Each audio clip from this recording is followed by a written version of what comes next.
Cette exploitation a été créée par mon père, avec mon frère en 1976. Pendant 35 ans, Guy Giraud a travaillé dans ce vieil hangar. Depuis 2 ans, il a déménagé avec ses vaches. Donc voilà, on va arriver sur le nouveau bâtiment. Son bâtiment, c'est une ferme ultra moderne. Allez vous faire gratter là. Depuis qu'on est passé dans ce nouveau bâtiment, elles sont beaucoup plus calmes. Elles ont une brosse qui les masse régulièrement. Une brosse en libre service, apparemment cela plaît.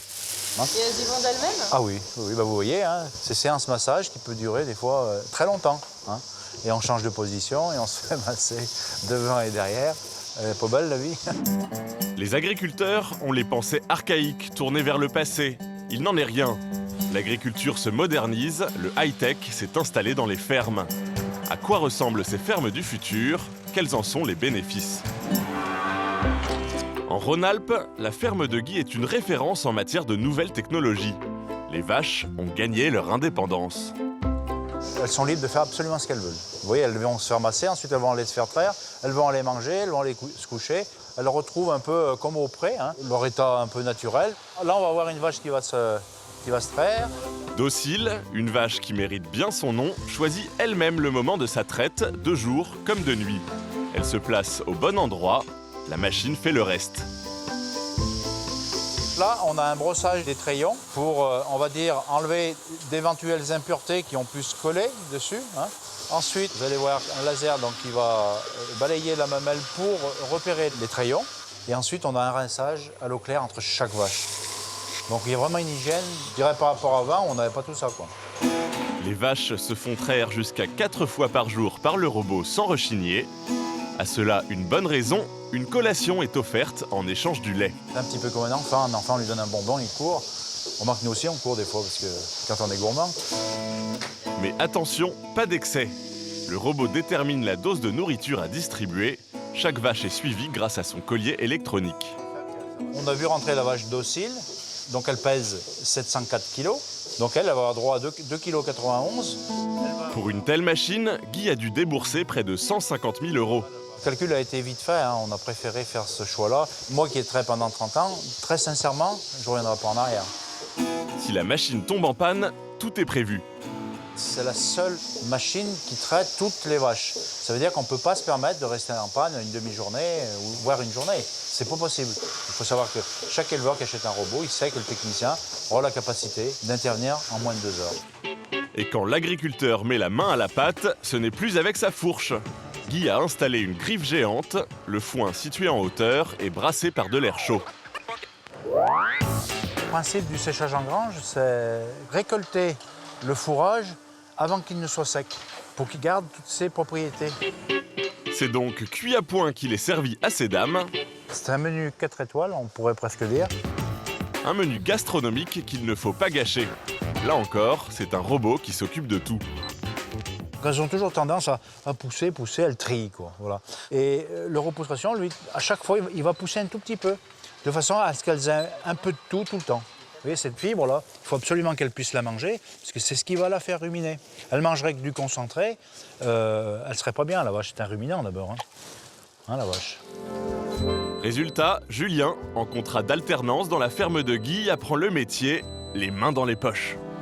Ah, où je travaille, oui, c'est un atout, c'est vraiment c'est le top. Enfin, la nuit, on n'a même pas besoin de le faire, parce que là, on sait qu'ils ont toujours à manger.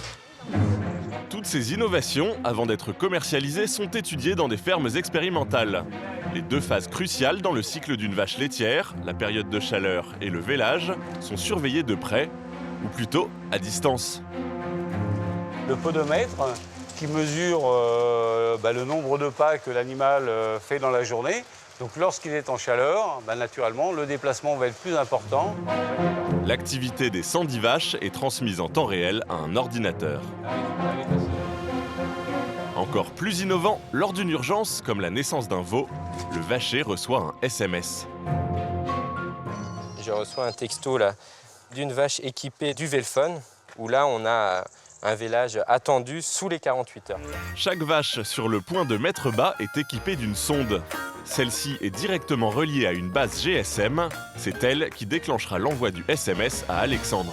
Le thermomètre est à la température corporelle de la vache. Et donc, au moment de l'expulsion de la poche des os, le thermomètre descend en température. C'est ce qui déclenche l'alerte et l'envoi du SMS. La surveillance des vélages, c'était une astreinte vraiment quotidienne et 24 heures sur 24. Donc, c'est vrai que ces outils-là permettent quand même de diminuer cette astreinte. Ces nouveautés qui facilitent la vie des agriculteurs et améliorent le quotidien des animaux sont les nouvelles stars des salons agricoles. Cette mallette dotée d'un écran plat est digne d'un gadget à la James Bond. Grâce à un faisceau de rayons qui va venir lire mon fourrage, j'ai mes résultats d'analyse qui vont en fait sortir en instantané, quoi, avec mes valeurs alimentaires qui vont me permettre de caler vos rations, quoi. Donc voilà. Un rapport nutritif détaillé en moins d'1 minute, on en rêverait dans nos cuisines. Et la voiture de James Bond, vous l'avez ? Nous avons en haut le bouton pour l'autoguidage. C'est une option qui vous permet aujourd'hui de pouvoir conduire votre tracteur sans toucher au volant. Le tracteur se conduit tout seul. À l'aide de photos satellites de parcelles, l'ordinateur programme le parcours idéal. Mathieu peut donc surveiller plus rigoureusement son travail. Ça fait bizarre. Bon, on roule à faible vitesse, donc ça va, mais on a l'impression de ne pas gérer le tracteur, en fin de compte, quoi. Quelque part, votre tracteur va finir par être un bureau. C'est un peu votre bureau ambulant, quoi. C'est un confort de travail. Voilà.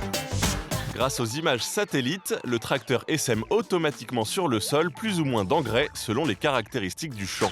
Si grâce à ce mécanisme GPS, on peut diminuer les doses d'éléments chimiques dans le sol, on s'en portera que mieux.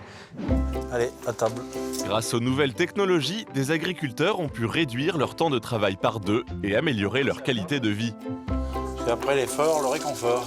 C'est le cas de Guy qui peut enfin consacrer plus de temps à sa famille.